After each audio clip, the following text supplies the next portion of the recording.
And what the hell, everything for Wednesday, May 12th, 2021. Up on the podcast, talking to Sideshow Nate Verberkmos from the South of the Straits podcast. Great conversation with Nate the other day. That's going to happen in full coming up. Also, if you wondered how Buttfucker 3000 was actually uttered in a court of law, wonder no more coming up. And a brand new segment, Lame Ass News. And remember to give the 5-year plan a look over on the Patreon page, $3 a month. That's it for all sorts of extra stuff, reaction, reviews. And of course, if you'd like to support the 5-year plan, that is always appreciated. Link usually in any podcast description, but ask and ye shall receive. What the hell, everything?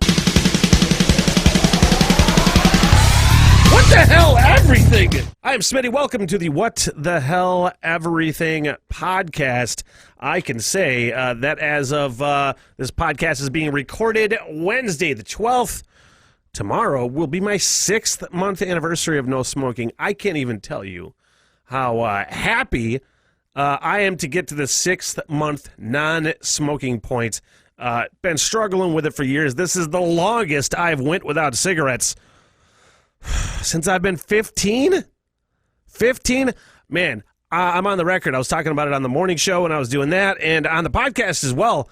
The newfangled non-smoking taste buds, they fucking say that, right? You can taste better. You can smell better when you're not smoking. Man, I feel like I could have had a job like as a professional taste tester. I'm like, oh my God, so many fantastic flavors.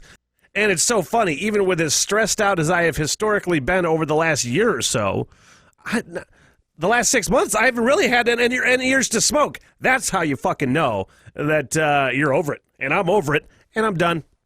And time for a brand new segment on the What the Hell Everything podcast. Welcome to Lame Ass News. Lame Ass News. First up on Lame Ass News, more than 1,000 gas stations run out of fuel after the Colonial Pipeline, which supplies up to 45% of the East Coast's fuel supply, was attacked by cyber attacks in day 5 of those cyber attacks, even though analysts say it's unwarranted panic buying. I remember in 9/11, right after 9/11, I saw the cars lined up, and I'm just like, why? What the hell's wrong with you? Stop panicking. Stop being stupid. I can honestly say I've never been more happy to never leave the fucking house. From a Vice News report, anti-maskers are ready to start masking and social distancing to protect themselves from the vaccinated. There's not even any joke here. Conspiracy theorists are worried that shedding will happen, which causes irregular menstruation, infertility, and miscarriages, and is entirely baseless and completely debunked. With one conspiracy theorist adding they would never get the vaccine even if Jesus got one. What about Dale Jr.? Talladega Superspeedway to allow COVID-19 test and vaccine recipients to drive around the track. There's not even a fucking joke there. It just is. You know it's going to work. Jesus, no. Dale Jr., yes. Next up on Lame Ass News, customs at the Washington Dulles International Airport. Agents discovered the shit after passengers cleared the inspection area on April 4th, 2021. Cow shit reported to be a vital energy and cooking source in some parts of the world. Also reportedly been used as a skin detoxifier in places like India, where, surprise, surprise, doctors are warning against cow shit as a COVID cure. Being uneducated is hilarious sometimes. I mean, they're the same people that are worried about shedding fucking dumb. Dumb. Which brings me to this story out of Nepal. Apparently, they're so short of oxygen containers in Nepal due to COVID-19 that they are asking climbers on Mount Everest, hey, if you see any oxygen tanks, can you bring some back? I can't believe they're going to Mount Everest to convince people of the COVID-19 hoax. Sheeple! Next on Lame Ass News, a woman out of Brisbane, Australia, woke up with an Irish accent after getting tonsil surgery. 27-year-old Angie N woke up one morning about a week ago and, just like any other morning, started singing in the shower and started singing in an Irish accent rather than her native Australian accent. Honestly, at least that's a funny ailment. Sort of like Bell's palsy, but you're still able to eat soup and you don't look like an idiot. And that does it for Lame Ass News. I want to get to the interview that I did the other day with Nate Verberkmos from the South of the Straits podcast and talk for a good long time. Nate Verberkmos. Do you go by Sideshow Nate still? I do, yeah. I mean, it was kind of the name given to me in radio just because I had the dreadlocks back in the day. Yeah, I wasn't sure. I wasn't sure if you were still going by Sideshow Nate. Yep. I mean, it's still there. Yeah. It carries on, I guess. But I guess It's part of you now. yeah. It's just that I don't know. I guess at the same time, there's a real me, I guess, and there's multiple different kinds of me. There's me at work. I'm a different Nate at work than I am at home. I'm like a.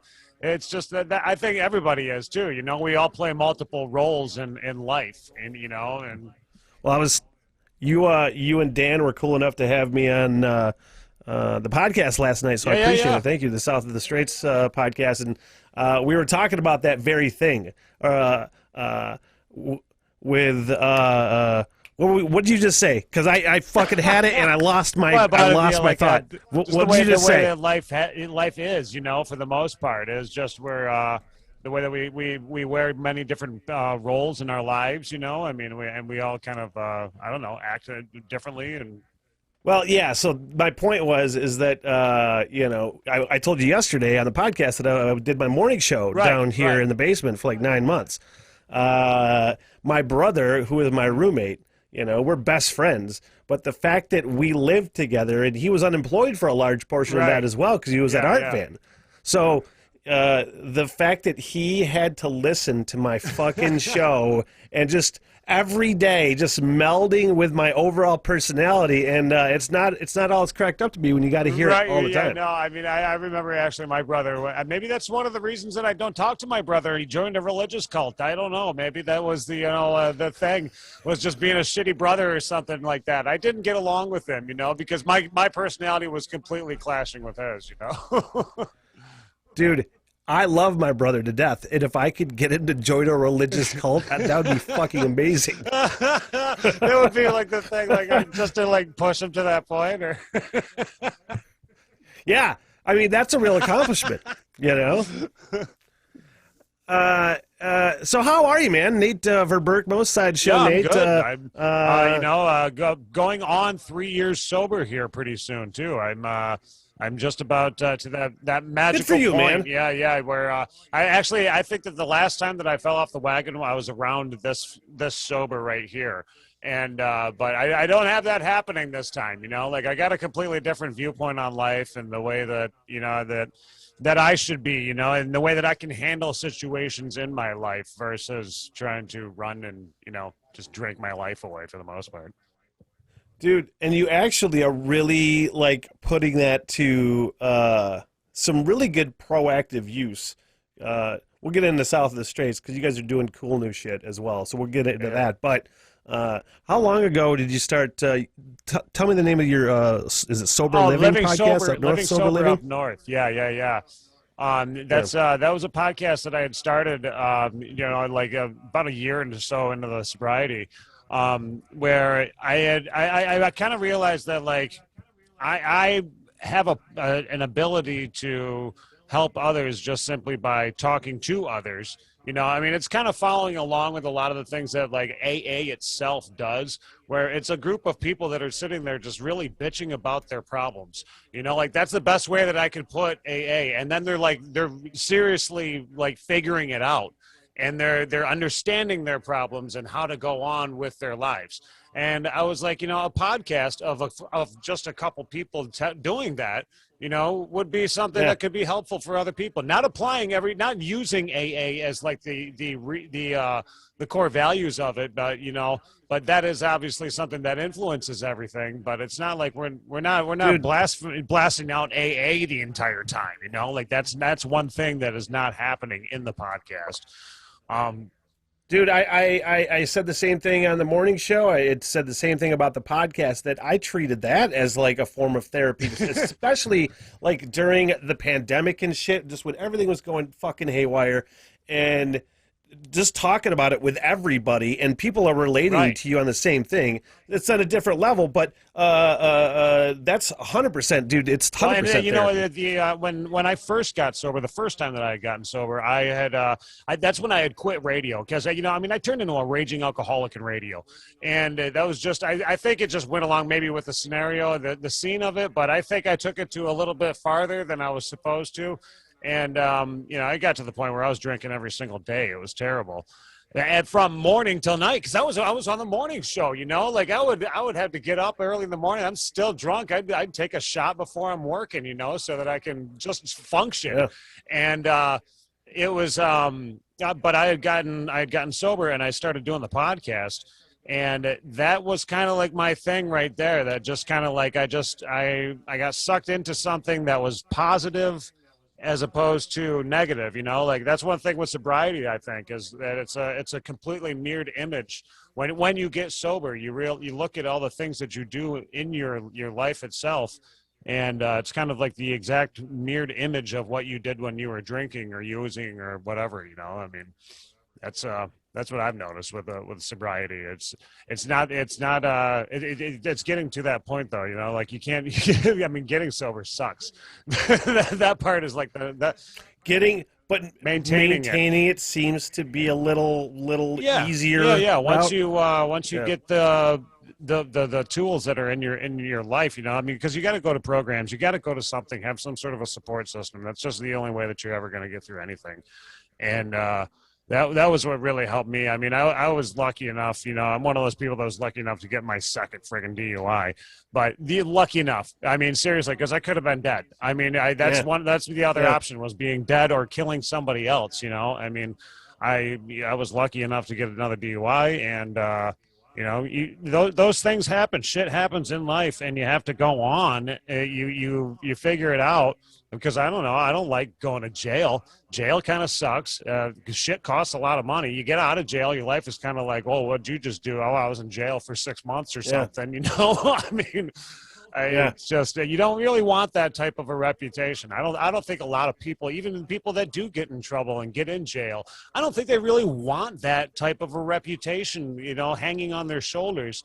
Like, oh, you remember Travis or whatever, you know, whatever that somebody's, I don't know, whatever. But he, you know, it'd be like, oh yeah, he was just a fucking loser. You know, you don't want to leave that legacy in life. And no, it's nothing that anybody seeks out when they, you know, have a few cocktails. I know that there's always people though, you know, it's something I have to watch because my dad's an alcoholic for 30 plus years. He quit drinking 30 plus years ago. You know, he's great. He's sober. He's doing great.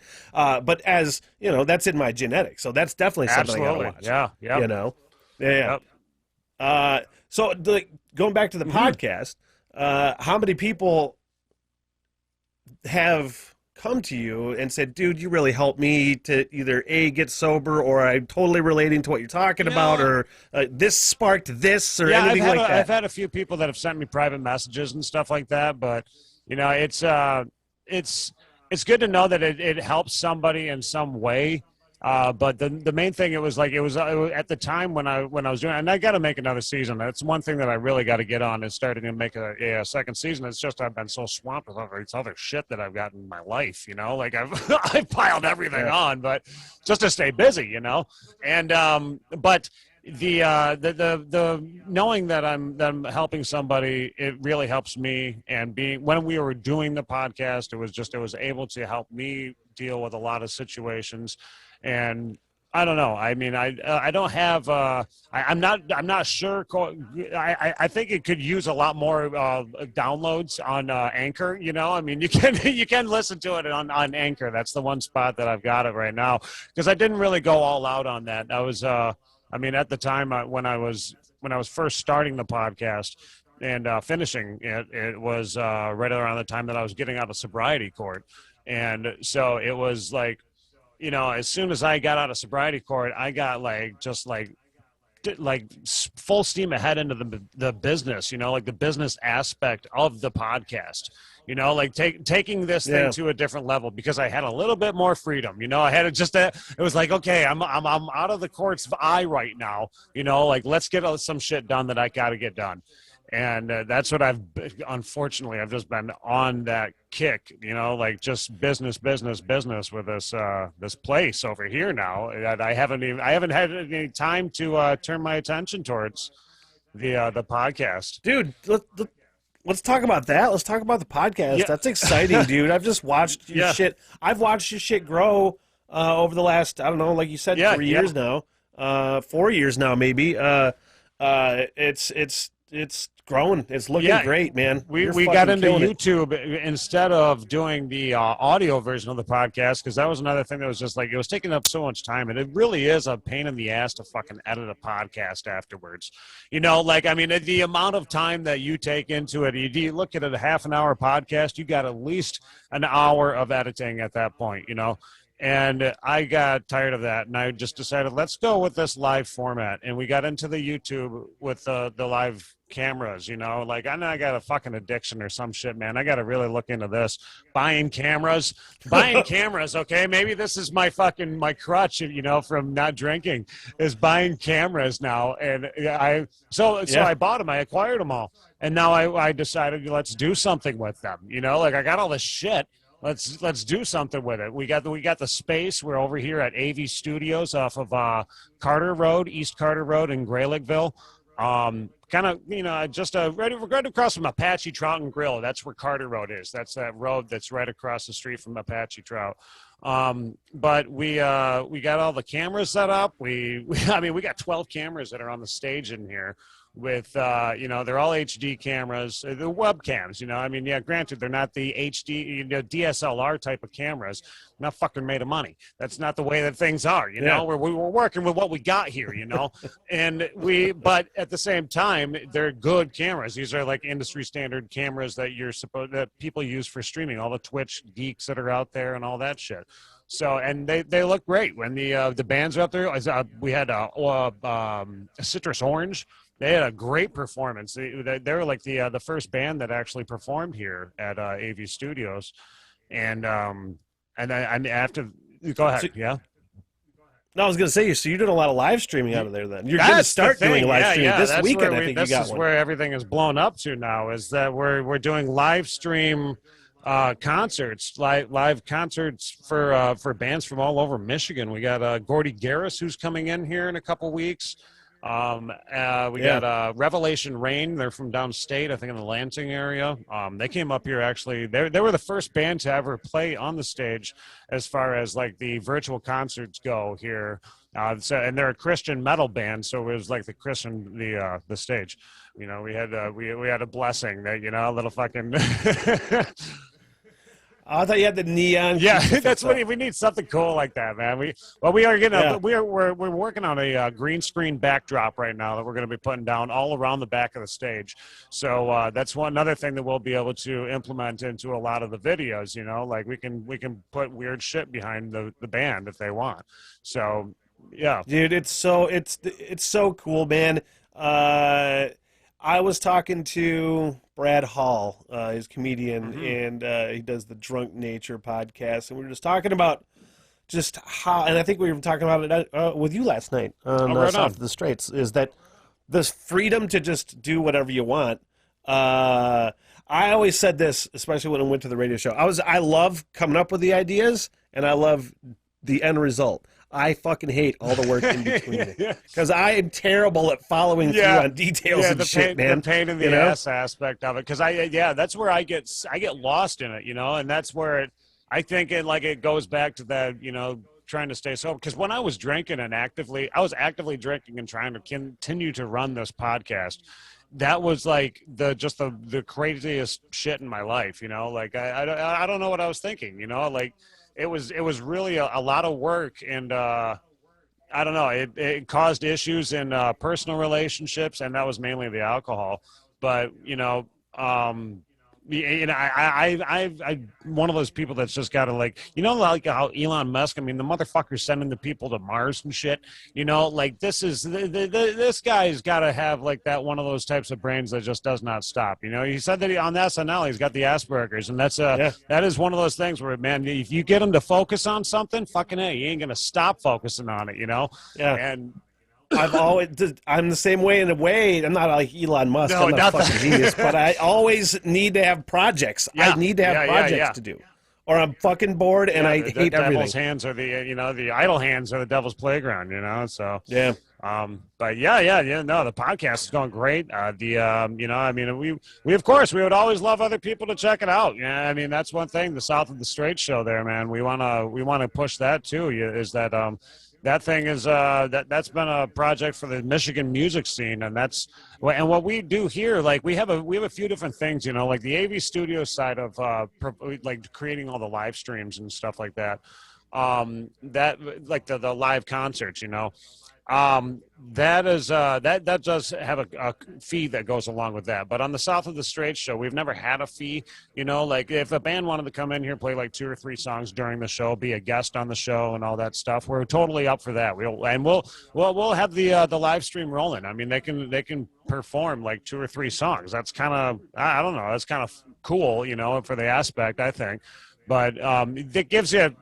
Gives you a taste as well of the of what you can do. Like if you do want to end up maybe in the future purchasing, like an hour of a live stream or something like that, then we can do that.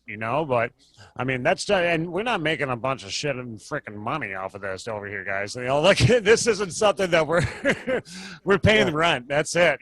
Like seriously. No, it's the same thing. So that's actually a great lead into another question, and I've tried to explain this before. I have the Patreon page up because I'm trying to fund this hiking trip to Ireland that I want to culminate. The whole podcast wants to be about cool, that. That's dude. the whole point. Thank you. But my idea of a successful podcast, other than the Ireland thing, is just like kind of pay for itself. Right. You know what I mean? Well, you're not killing yourself trying to necessarily buy the equipment that you need to do and make shit happen, and you're not going broke. Right, yeah. If you set up like an account successful or something like that, and like dump just like a certain amount of money into that the podcast is paying for itself. Like once you start to acquire that amount of money, or like have all that stuff feeding into one account. From the multiple sources too, I mean, you got Patreon, there's other ways too. You got the affiliate marketing that's available out there. You could be linking affiliate links into the description on your YouTube channel. There's things like that. I mean, there's a lot of different ways. But there again, it's more time. It's more time that I have to take to put this stuff together, and I'm running out of time as it is to keep one thing together. So it's like, yeah. I got you, man. I got you. You're I respect the people that stick with the passion project because it's something you believe in, and we did touch on it a little bit last night too. There's it bums me out when I see people with a good idea get a podcast going and it's fucking awesome and it doesn't work out right away or anything like that, and then just all of a sudden it just shits the bed because they don't think people like it or they're tired of it all of a sudden. It bums me out when people don't follow through with it. So to see you follow through and succeed with it is fucking awesome. It doesn't work that way. It doesn't happen overnight. I mean, there's a lot of people out there too that will they'll buy their TikTok followers or something like that. They'll buy them, like the YouTube channels. The people will buy their subscribers to make it look like they're somebody more than anything. And, and they'll do that shit overnight, just like they'll spend $100 for 1,000 subscribers, just so that they can get that little monetization bullshit. Let me tell you, it's bullshit because we got monetized, dude, and I just checked my analytics. I think for the past month we've made $2. So like, I mean, it's not like it's not all the fame and fortune that it seems to be, Yeah. But and I haven't even gotten a fucking check from from Google or anything. I guess there's like a stipulation there that you have to get like up to $100 before they even cut a check, and then they tax it anyways. So you get like $70. Yeah. Hey, but hey, it's hey, can do there it. you go. The There you go. Though. There's $70 that we would take, deposit into that account. We could, I mean, Dave Ramsey would fucking tell you this is a great idea. You take that and you fucking deposit that into an account. You don't touch that account. You take, some sort of an account that even is going to be building interest. Like over time. I mean, maybe that $70 becomes $75 after a year. Yeah. I mean, who knows? But you got to. What's the 5-year plan? You got a 5-year plan for the Irish running the island? Or? Every dime that I make is going into that account to fund my trip in 2026. Okay, so in five years is what we got here. So. Yep. So whatever I make from that is going to go towards that. Anything over that is going to go into the donation cans at businesses. Like what?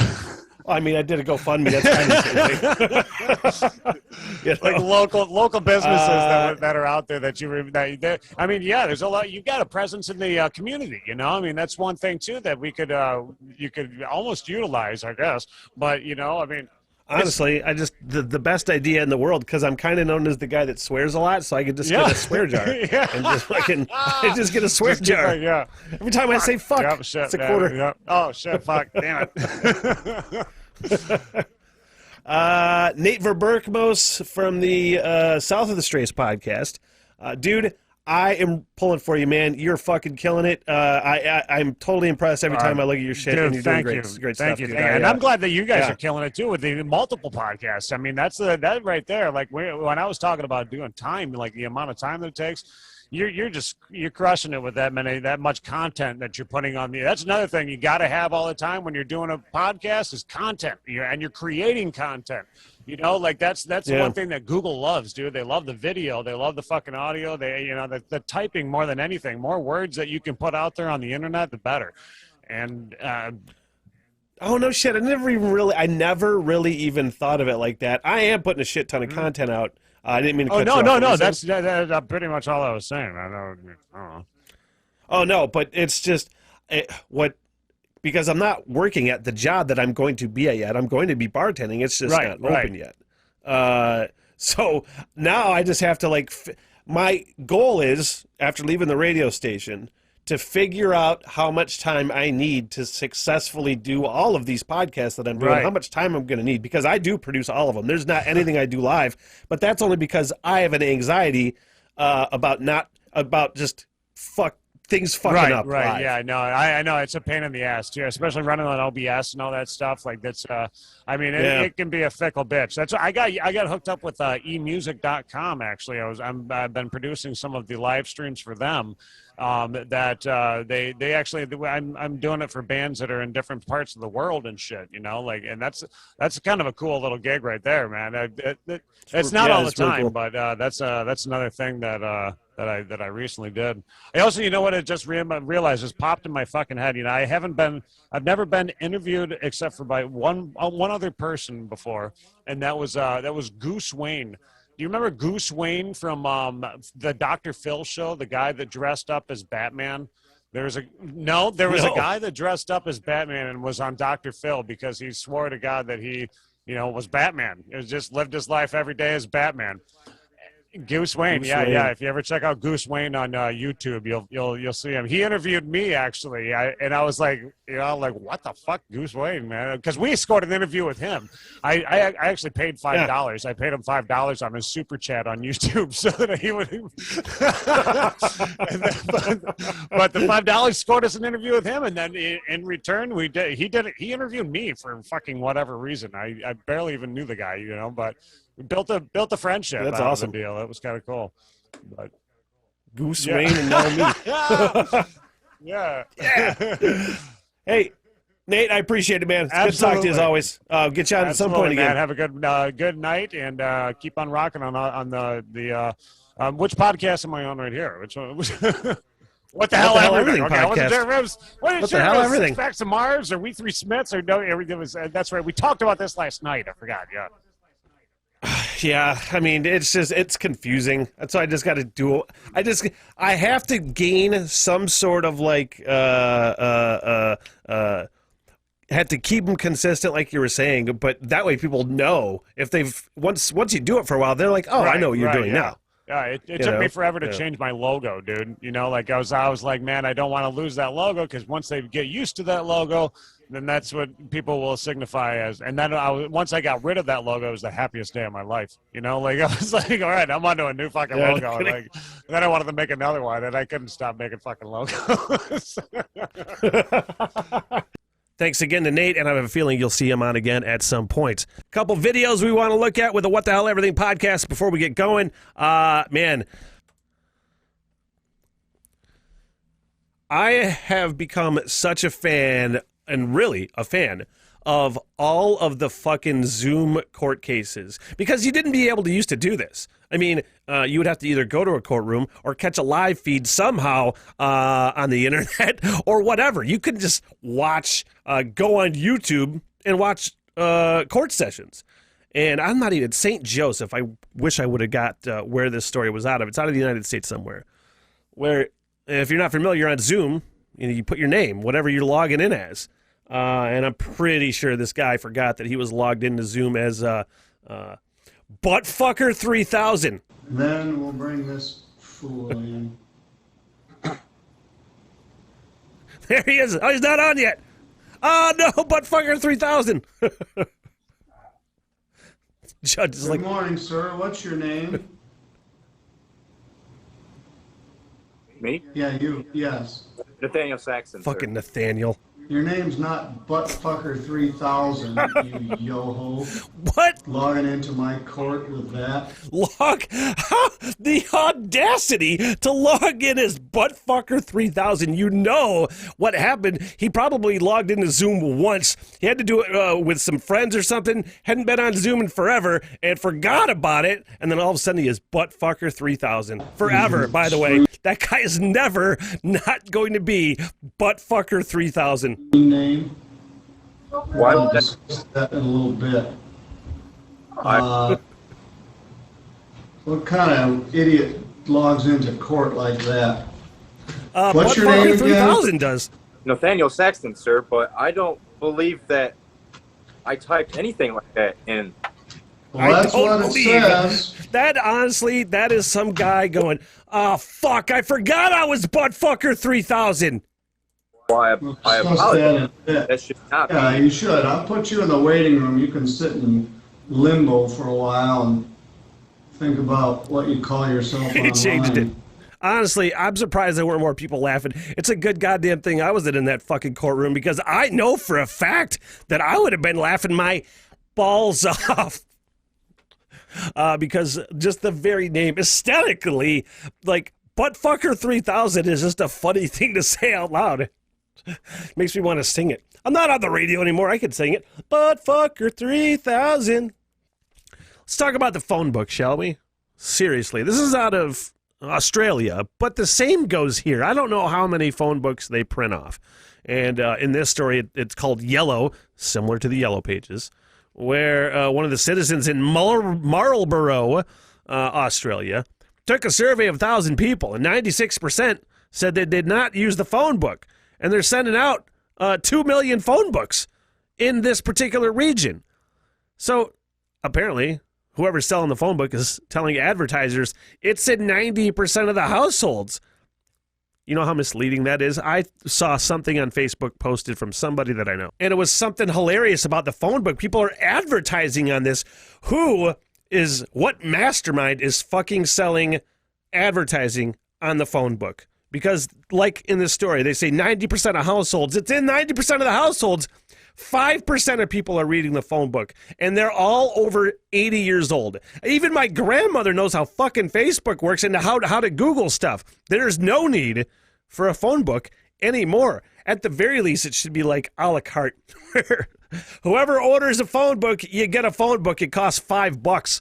It's just one of those old-timey, old-fashioned things that people are like, I like having the phone book around the house, yeah? Like, yeah, it's kind of quaint, but you don't need it anymore. Get rid of it. They don't put fucking cocaine in Coca-Cola anymore either. Now, you ever watched the movie Backdraft? Remember how the main culprit, the arsonist in the movie Backdraft, was actually a firefighter? And you're like, oh, weird twist. The firefighter is the one starting the fires. Now, this story... the headline, fires set by firefighters is a long-standing problem, say experts. You don't say. And they say every year in North America, at least 100 firefighter arsonists are convicted. That's at least 100 that are convicted. Not mentioning the firebugs that don't get fucking caught. That is honestly... I don't know why that is such a shocking statistic to me. 100 firefighters is not a large percentage at all. But it's a great example of, like, the controversy right now Black Lives Matters and the police. Are you saying all cops are bad? Of course not. But if you have 100 cops, let's say, that are assholes, that's going to seem like a large percentage. I bet there are so many just arsonist firebugs that can't wait to be a firefighter. Oh, sweet burning flame. And this story out of Yellowstone National Park. Yes, these odd stick formations could be Bigfoot houses. No, they couldn't. Look, there was a time in my life I wanted to believe in Bigfoot. I even halfway did. But what makes me so skeptical is actually following some of the research I see. It's sort of like reading the Bible and wondering why I'm an atheist. But let's take a look at this Bigfoot shelter in Yellowstone, shall we? I mean, it's got to be pretty compelling, other than just, you know, Bigfoot has some been fucking sticks leaned up against the tree. There is no way that is made naturally. Absolutely no way. And look at those fallen trees. It's like Ghostbusters, you're right. No human being could fucking stack sticks like this. How did that happen? This is exactly like I saw on YouTube. There's no way to explain it other than there's Bigfoot, Sasquatch in these woods. And there's no way to explain it, man. These motherfuckers. This could be a shelter. I'm not going to mark where I am. I am in Yellowstone. Yellowstone National Park. I wonder how long it took that guy to set up all that fucking those logs. But these structures are not man-made. It's not nature-made. It's made by Bigfoot. Look at those fallen trees. There is no way that tree fell naturally against that. And the other one, right up against it, there's just no way. Dude, this is fucking fantastic. Honestly, I want to watch that that Hulu documentary, Sasquatch, was apparently about Bigfoot committing murders. So I'm going to have to watch that just because it's fucking fun to make full of Bigfoot enthusiasts because they are hilarious. And that does it for the What the Hell Everything podcast. Thanks again to Sideshow Nate Verberkmos with the South of the Straits podcast. Remember to give the 5-year plan a look over on the Patreon page. $3 a month. That's it for all sorts of extra stuff, reaction, and reviews. And if you'd like to support the 5-year plan, look for that link usually on the description of any video. And I'm going to leave you with a fantastic Mozart on banjo from Luca Striganoli because it's fun. What the hell? Everything.